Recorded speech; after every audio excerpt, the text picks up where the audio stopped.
So we'll first talk about how to lexicalize a tree bank. We'll then give definitions of lexicalized PCFGs. We'll talk about parameter estimation in these models, and we'll actually make direct use of the smoothing techniques we saw for language modeling in the first lecture from this class. We'll talk also about parsing with these models. And then finally, I'll talk a bit about accuracy of these models, comparing, for example, to PCFGs, and going into some depth about how we actually evaluate different parsing models.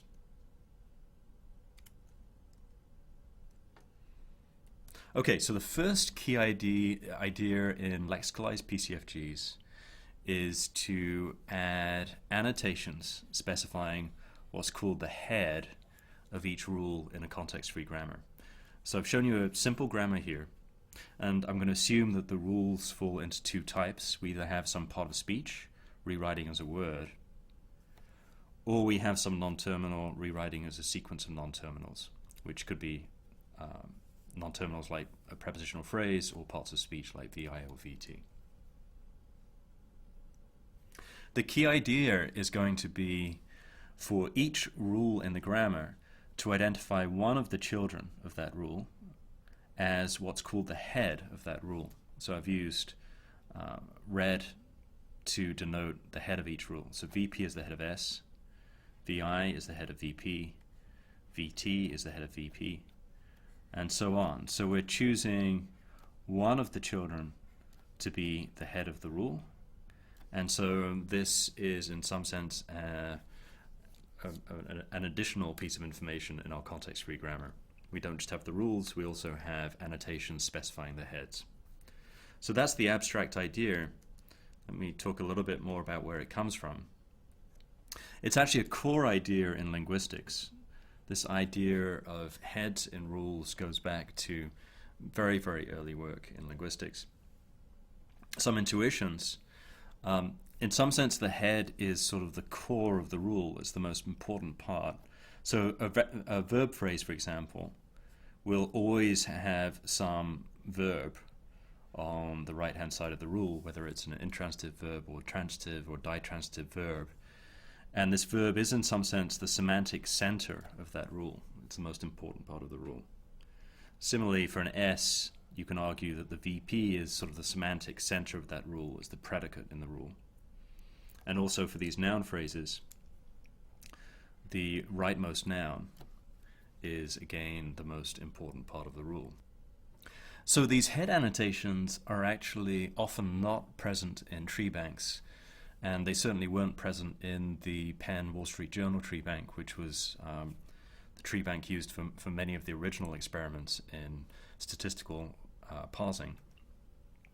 And so these annotations have to be recovered with a set of rules. So let me give you some examples of how we might do this.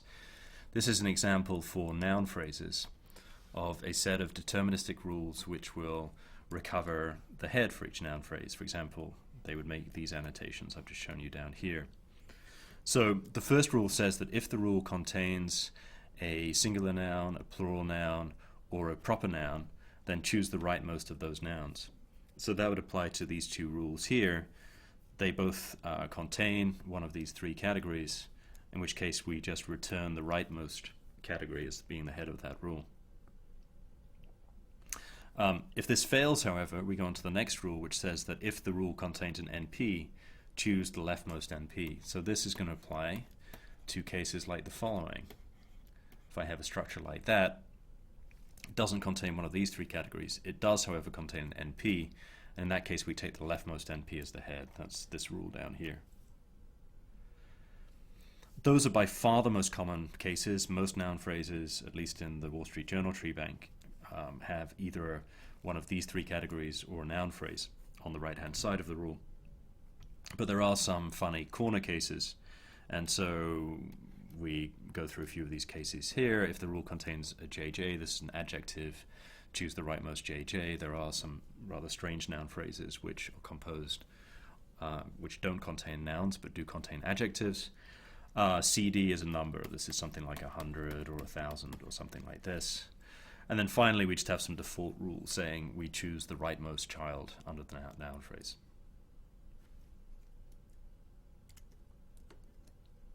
Here's a second example. This is an example for verb phrases, specifying a set of rules which recover the heads of verb phrases. And they're rather similar to what I showed you before. The first rule says that if the rule contains an intransitive verb or transitive verb, choose the leftmost VI or VT. So that would be this here. In fact, we'd probably be careful to specify all verb categories here. There might be several different subcategories of verb. On the other hand, if the rule contains a VP, choose the leftmost VP. Okay, so if we have a structure like the following, then this rule fails, the VP doesn't dominate the VI or VT, and instead in this case we just choose the leftmost VP as the head of the rule. And finally we have a default case just saying if we don't find any of these categories, just choose the leftmost child. So why are we doing this? The main motivation is going to be the following. In a moment I'll show how once we have these annotations of heads in rules, we can use them to propagate lexical information up through the tree. So we will actually transform our tree bank from these kind of structures, which are kind of vanilla PCFG structures with rules such as NP, S goes to NP, VP. And we're going to add lexical information in the tree. In particular, for each non-terminal in the tree, for example, here we have VP, we'll now add a lexical item, questioned, which is drawn from somewhere below it in the subtree. So the question came from this word down here. And the head annotations will be used to define how head words flow up through the tree. So in one sense, you can just view these new structures as as a new set of non-terminals. So whereas before I had non-terminals like S or VP, now I have non-terminals like S questioned or NP lawyer. So there might be around 50 non-terminals in my original grammar. In this new grammar, I have 50 non-terminals times the vocabulary size. So it could easily be in the thousands of non-terminals. But in a formal sense, nothing has changed. We've just vastly increased the number of non-terminals in the grammar. You can see that by adding this lexical information to these non-terminals higher in the tree, it will allow us to be more sensitive to lexical information at higher levels in the tree. And that's going to be the key idea in these lexicalized PCFGs. This is how we make the PCFGs more sensitive to lexical information. So how's this process performed? Let's again look at this example.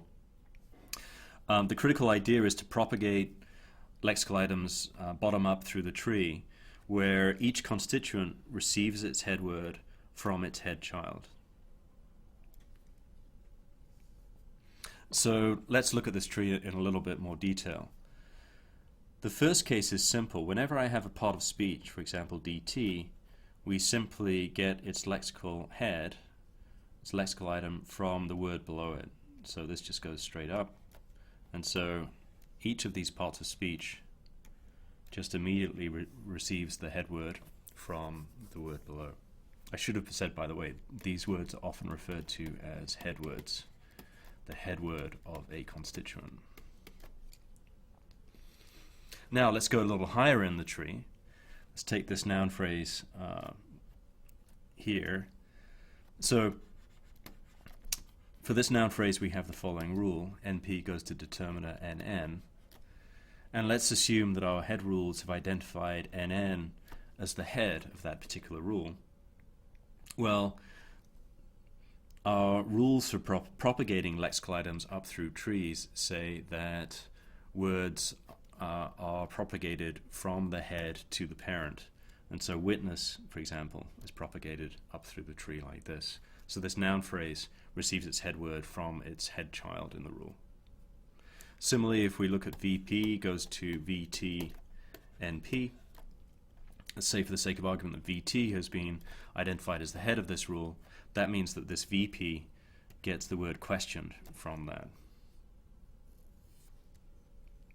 We have a similar step here. And finally, if we have S goes to NP VP, let's assume that the VP is the head, and so this lexical item gets propagated up through here. So it's really very simple. We propagate lexical items bottom up through these trees using these head annotations, where each non-terminal receives its head word from its head child. And the final result is we've transformed our trees in a way that each non-terminal now includes lexical information taken from the subtree below it.